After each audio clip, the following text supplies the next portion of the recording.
अब मैं दिल्ली और मुंबई तक, ये जो एलन मस्क है, उन्होंने कहा था ना कि मैं वो हाइपरलूप, तो मैंने उनको कहा कि मैं तुमको कल जगह देता हूँ पूरी, दिल्ली से मुंबई तक की मेरे पास जगह तैयार है, लगाओ हाइपरलूप, 2 घंटे में हवाई जहाज बैठ के जैसे बैठ के आप जाओगे।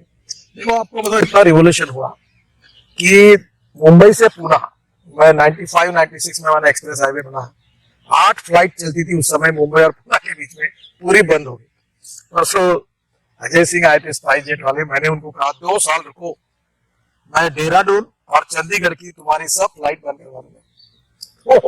यार मेरा धंधा क्यों, मैं रोड ही ऐसा बनाऊंगा कि हवाई जहाज से कोई जाएगा नहीं, 2 घंटे में पहुंचो। ये और अभी रेलवे भी मैं एक ब्रॉडगेज मेट्रो बना रहा हूँ नागपुर में, कि एग्जिस्टिंग ब्रॉडगेज पर उसकी परमिशन मिली है।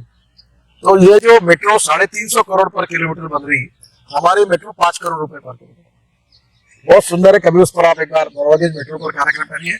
हिंदुस्तान का रिवोल्यूशनरी प्रोजेक्ट है, और बिजनेस क्लास और इकोनॉमिक क्लास में बैठकर टीवी म्यूजिक सिस्टम सब है, रेस्टोरेंट है, एयर होस्टेस जैसी लड़की आएगी, पूरा एयर कंडीशन मेट्रो है, और उसका टिकट स्टेट ट्रांसपोर्ट के टिकट के बराबर है, और उसकी स्पीड 140 किलोमीटर प्रति घंटा है। जैसे नागपुर से अमरावती आज जाने के लिए 2.5-3 घंटे लगते हैं, तो 1 घंटा 20 मिनट में पहुंचे। मेरे पास प्रधानमंत्री जी ने रूल्स ऑफ बिजनेस में रोप वे, केबल कार, पैराकुलर रेलवे दी है। अब मैं हवा में चलने वाली ट्रेन का काम कर रहा हूँ कि दिल्ली से जयपुर पूरा ऊपर हवा के हवा चले जाए, पता ही नहीं चले नीचे। अभी पुणे में मैं एक प्रोजेक्ट कर रहा हूँ, पुणे से शिरूर तक। उसमें ऐसा है कि नीचे में 8 लेन का रोड, फिर उसके ऊपर ब्रिज बनेगा, उसमें 6 लेन का, उसके ऊपर 6 लेन का, और उसके ऊपर में एक मास रैपिड ट्रांसपोर्ट और इलेक्ट्रिसिटी, जो डायरेक्ट, क्योंकि 1.5 लाख पीसेज हुआ ट्रैफिक है, पुणे बहुत कंजेस्टेड हुआ है, पूरा रोड एकदम बहुत रश है। ये ऊपर तो बाईपास सर्जरी हार्ट के लिए होती है, जब ऐसे ब्लॉक तैयार होते हैं तो उसको निकाला जाता है, तो एंजियोग्राफी और एंजियोप्लास्टी होती है। तो हमने लगभग रोड की अब इतनी अच्छी एंजियोग्राफी और एंजियोप्लास्टी कर दी है कि लगभग अब जवान दिल बन गया। अच्छा, तो अभी आपको देखिए, आप एक 3-3.5 साल रुक जाइए, अमेरिका और यूरोपियन स्टैंडर्ड का रोड इंफ्रास्ट्रक्चर आपको मिलेगा। अभी आप कभी, मैं दिल्ली से मेरठ एक्सप्रेस हाईवे अभी बना है, ये आपके स्वामीनाथ मंदिर के सामने 16 लेन का रोड है।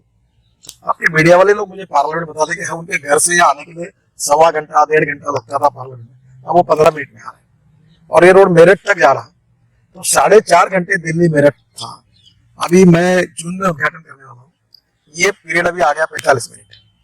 फिर ये अक्षरधाम मंदिर से हम एक रोड बना रहे हैं, उसमें 4 पैकेज अवार्ड हुए। दिल्ली से देहरादून 2 घंटे में, देहरादून के पहले 50 किलोमीटर पहले 47 किलोमीटर पलटेंगे तो हरिद्वार जाएगा 2 घंटे में। फिर यही रोड को हम अंबाला ले जाएंगे, और अंबाला से चंडीगढ़ ले जाएंगे तो चंडीगढ़ भी 2 घंटे में। तो आप मुझे बताएं, अभी आपके पास, मैं यहाँ गुड़गांव के पास सोना में हमारा मुंबई दिल्ली हाईवे का काम शुरू है, 1 लाख करोड़ का रोड बना है, इसको AAA रेटिंग मिला। अब वो रोड में आप जयपुर में मैक्सिमम 2.25 घंटे 2.5 घंटे में चल जाएंगे, 2.25 घंटे में। आज जयपुर जाने के लिए 4 घंटे 3.5 घंटे लगते हैं।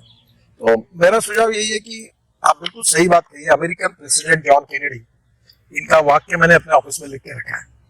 तो जॉन केनेडी ने बहुत अच्छी बात कही है, उन्होंने कहा था कि American roads are not good because America is rich, but America is rich because American roads are good. तो रोड से प्रॉस्पेरिटी आती है।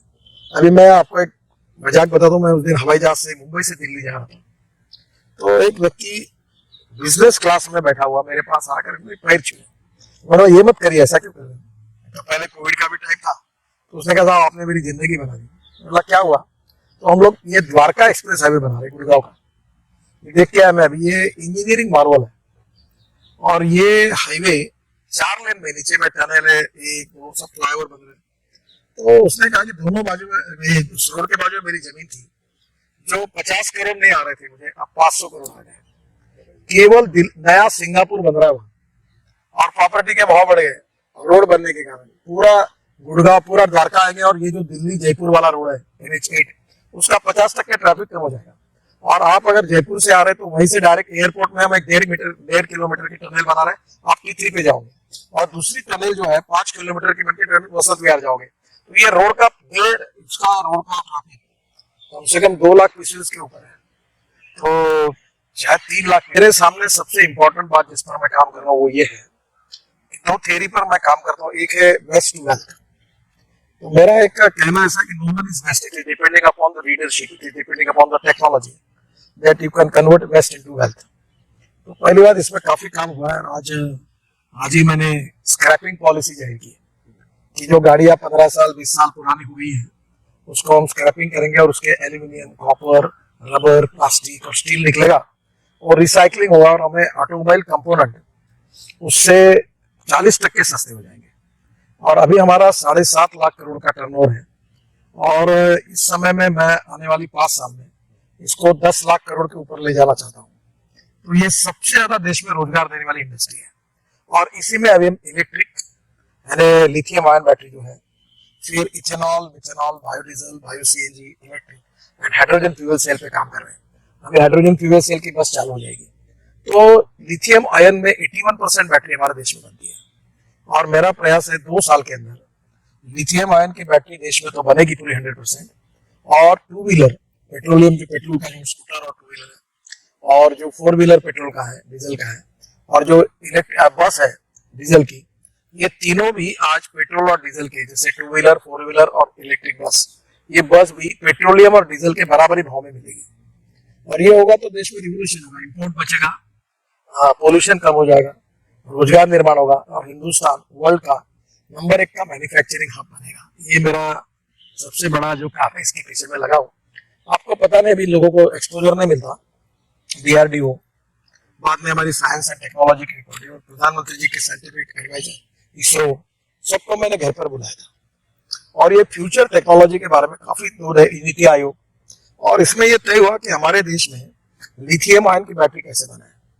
आपको ताज्जुब होगा कि ये पुराने गाड़ियों से एक मेटल है निकलती है, उसका नाम मुझे याद नहीं आ रहा, वो मैग्नेट है, वो भी निकलता है और उसको प्रोसेस करके इलेक्ट्रिक गाड़ी के लिए जो हम पार्ट्स इंपोर्ट करते हैं वो बन जाएंगे। ये कंप्यूटर में आपका जो वेस्ट है, हार्डवेयर, जो वेस्ट निकलता है, इससे लिथियम आयन निकलता है। तो हमारे देश में स्टार्टअप बहुत काम कर रहे हैं, रिसर्च कर रहे हैं।